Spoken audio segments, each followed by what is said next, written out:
Assalamualaikum. Kembali lagi di vlog saya Bram, melanjutkan pembahasan kemarin side job dan passive income. Nah, untuk side job mungkin sudah hampir 5 atau 6 materi yang saya sampaikan atau informasikan. Nah, teman-teman banyak yang nanya, mungkin sebagian ada yang udah tahu, mungkin sebagian ada yang belum tahu, mungkin sebagian ada yang baru dengar apa itu sih passive income. Jadi sepengetahuan saya ya teman-teman ya, saya juga masih belajar teman-teman. Jadi saya hanya sharing saja, tidak ada maksud untuk menggurui. Kalau teman-teman ada yang lebih paham mungkin boleh komen. Jadi mohon maaf kalau bahasa saya ada yang kurang atau ada yang salah, mohon dikoreksi saja. Jadi menurut pengertian saya, passive income itu pasif itu kan tidak aktif. Jadi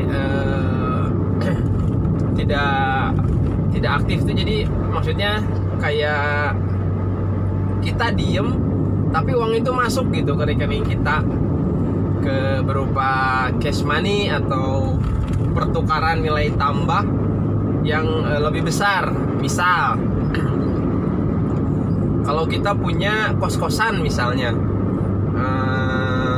anggaplah 5 pintu. Nah, disewakan misalnya kos-kosan itu satu pintunya itu anggaplah 1 juta. Berarti dalam 1 bulan itu kita dapat passive income 5 juta. Mungkin ada kos lah untuk maintenance misalnya, berapa persen dari total income kita. Nah, itu kurang lebih passive income itu seperti itu.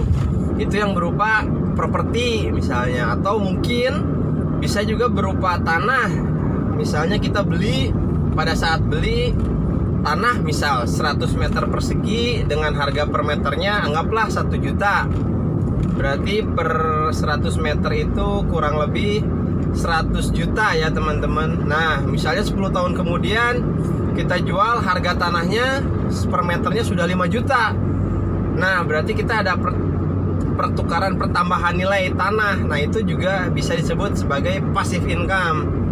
Atau misalnya kita punya emas murni. Nah, biasanya emas itu diperjualbelikan di Antam misalnya, aneka tambang itu biasanya anggaplah sekarang 1 gramnya itu sekitar 500 sampai 550 ribu. Nah, biasanya beberapa tahun kemudian nilainya bertambah. Jadi segramnya mungkin 580 atau 600 ribu. Nah, itu per tambahan nilainya itu bisa disebut juga dengan passive income. Seperti itu teman-teman. Jadi kenapa saya rendengkan side job dan passive income? Karena sebaiknya atau bagusnya, idealnya itu side job kita itu menghasilkan passive income, sehingga kita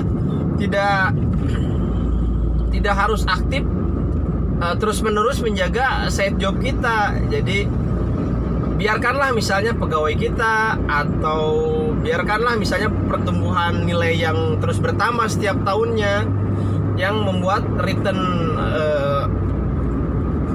investasi kita bertambah gitu teman-teman. Makanya sebisa mungkin side job yang kita bangun itu dibuat sistem yang dapat menghasilkan passive income.